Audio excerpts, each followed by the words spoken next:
Sun's rising up, roosters crowing loud, trucks are revving up, folks are feeling proud. Boots hit the dirt, hands to the plow, gonna make it big, gotta chase it now.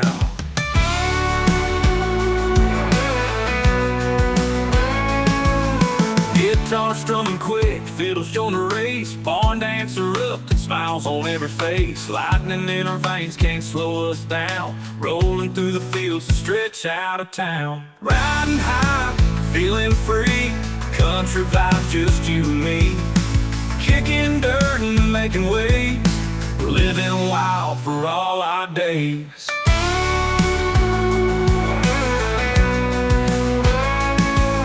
Stars start to shine in that wide open sky. Campfire glow, spirits riding high.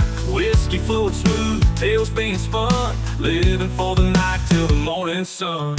Riding high, feeling free, country vibes, just you and me.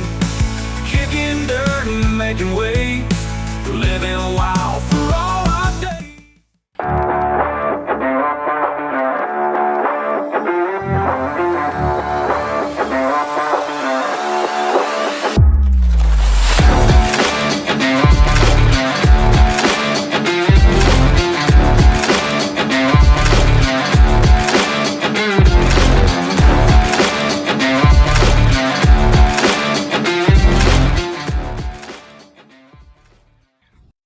Among you likes trains?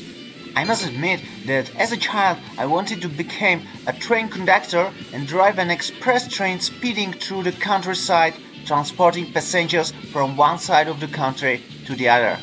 As I grew up, my interest changed, and I now have a completely different profession, but my love for trains remained.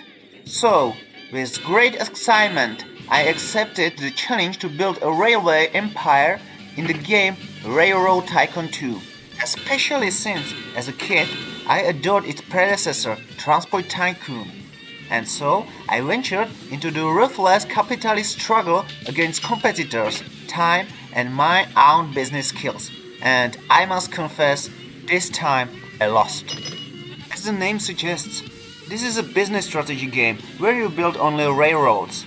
The first game in the series was released back in 1990. But most of us probably remember Transport Tycoon, which, in addition to rail transport, which almost always formed the basis of the business, also included road, air and sea transport. Here, however, we focus only on trains, but you won't feel deprived as the game contains many different trains and carriages spanning such a wide time period that it will make your head spin. Each mission starts in a different year, but the very beginning of the game, when the first locomotive becomes available, is the year 1800, and the last available locomotive is the maglev in 2008. So, overall, the game spans over 200 years, which is quite incredible. During that time, many locomotives were developed, from steam to diesel and electric. Of course, the game can't include every single locomotive ever made, but you will find about 70 different ones, each varying significantly not only in power source, but also in speed, acceleration, reliability, and performance. What good is a powerful locomotive if it can't climb the nearest hill and breaks down every step of the way? You will have to carefully consider and test this in various missions, but more on that later. Although, at first, it seems like the game is focused on the America continent and its trains, but don't be fooled. You will travel to all corners of the world, and in some expansion, you will even visit Antarctica. Some of the well-known locomotives include the British Mallard or Eurostar, the French TGV, or the Japanese Shinkansen. All locomotives are, of course, real, and you will pair them with various types of carriages. You will be transporting not only passengers in passenger cars with a dining car option, but also letters, coal, iron ore, logs, wool, grain, and much more. Here's a little comparison with Transport Tycoon. If you build a track from a coal mine to a power plant in Transport Tycoon, you are almost guaranteed a profit. But in this game, train costs are so high and transport revenue so low that sometimes you have no idea what you are doing wrong. It's quite a challenge. What maps will you play on? Well, the game covers almost all parts of the world, so it's pointless to say you will be building railways in North America, South America, and so on. What's more interesting is that each map has a slightly different scale. Some maps cover almost all of the Europe or the entire territory of Canada, while others focus on specific European countries or US states. But every map includes real cities, and the developers made an effort to maintain the proportion of each city, so Los Angeles is bigger than, say, El Paso. Similarly, resources are found where you would expect to find them in real world.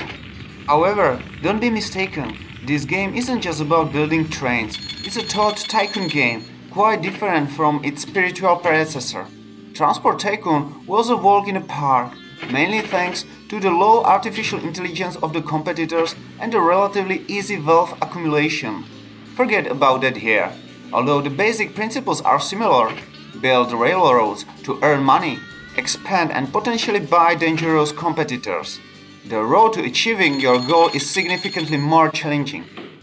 The game contains an unbelievable number of maps.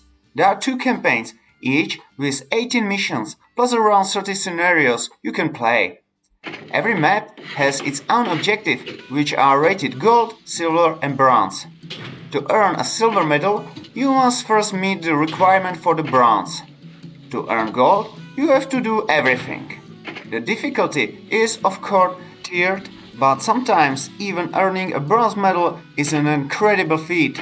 The objectives are diverse, but most of the time it's about connecting city, transporting a certain amount of cargo, reaching a certain level of company prosperity, or even achieving personal wealth.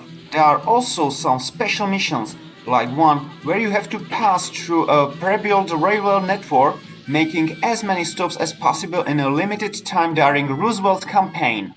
It's a mission based on finding the shortest path while choosing a locomotive that is fast enough but also powerful.